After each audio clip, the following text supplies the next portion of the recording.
فرمان مصطفیٰ صلی اللہ تعالی علیہ وسلم ہے، جس نے مجھ پر روز جمعہ 200 بار درود پاک پڑھا اس کے 200 سال کے گناہ معاف ہو گئے۔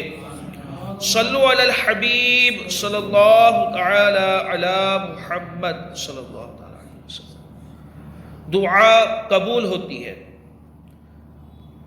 سرکار مکہ مکرمہ سردار مدینہ منورہ صلی اللہ تعالی علیہ وسلم کا فرمان عنایت نشان ہے۔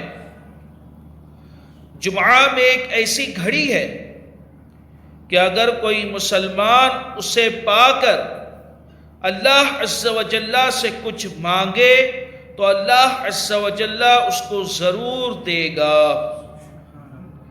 جمعہ میں ایک وقت ایسا ہے کہ جب بندہ اس میں کوئی سوال کرے اللہ عز و جل اسے ضرور دے گا، اور وہ گھڑی مختصر ہے، تھوڑی سی ہے، چھوٹی سی ہے۔ اب وہ گھڑی کون سے وقت میں ہے؟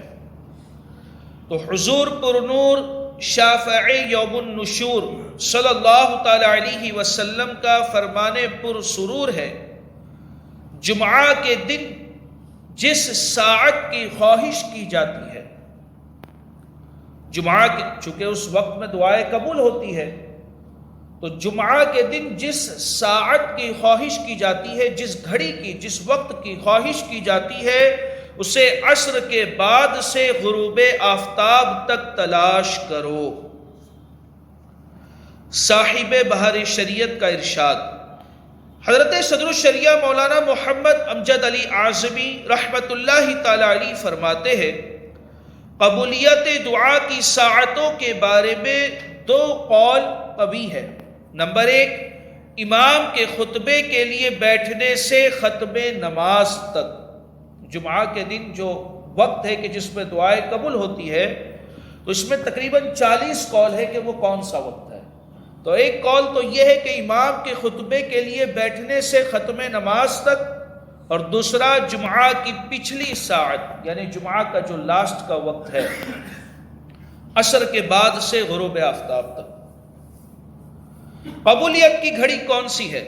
مفسر شہیر حکیم الامت مفتی احمد یار خان علیہ رحمت المنان فرماتے ہیں، ہر رات میں روزانہ قبولیت دعا کی ساعت آتی ہے۔ ہر رات میں ایک لمحہ ایسا آتا ہے کہ اس میں دعائیں قبول ہوتی ہیں، مگر دنوں میں صرف جمعہ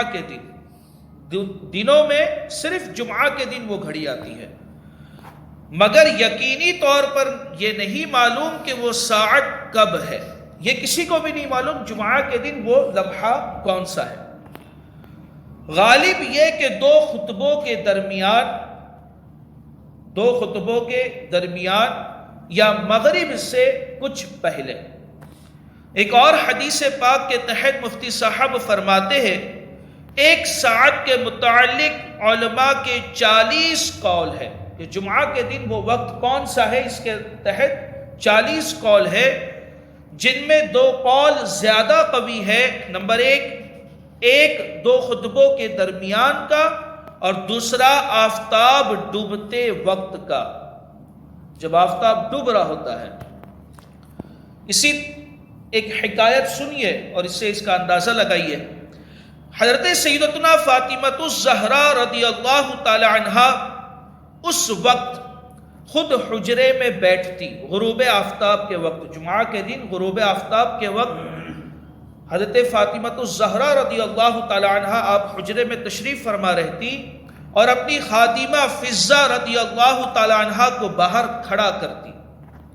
جب آفتاب ڈوبنے لگتا تو خادمہ آپ کو خبر دیتی، اس کی خبر پر سیدہ اپنے ہاتھ دعا کے لیے اٹھاتی۔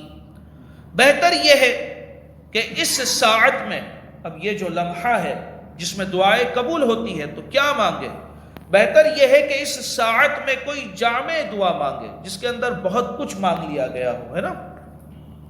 جیسے یہ قرآنی دعا، ربنا آتنا فی الدنیا حسنۃ وفی الآخرۃ حسنۃ وقنا عذاب النار۔ ترجمہ کنز ایمان، اے ہمارے رب، ہمیں دنیا میں بھلائی دے اور ہمیں آخرت میں بھلائی دے۔ دنیا کی بھی بھلائیاں مانگ لیے، آخرت کی بھی بھلائیاں مانگ لیے۔ وقنا عذاب النار، اور ہمیں عذاب دوزخ سے بچا۔ دعا کی نیت سے درود شریف بھی پڑھ سکتے ہیں۔ درود پاک بھی عظیم الشان دعا ہے۔ افضل یہ ہے کہ دونوں خطبوں کے درمیان، اب جو ایک وقت بتایا گیا کہ 2 خطبوں کے درمیان، تو افضل یہ ہے کہ دونوں خطبوں کے درمیان بغیر ہاتھ اٹھائے، بلا زبان ہلائے، زبان بھی نہیں ہلانا ہے، ہاتھ بھی نہیں اٹھانا ہے، دل میں دعائیں مانگی جائے۔ اللہ تبارک و تعالی ہم سب کو یہ مقبول ساعت نصیب فرمائے۔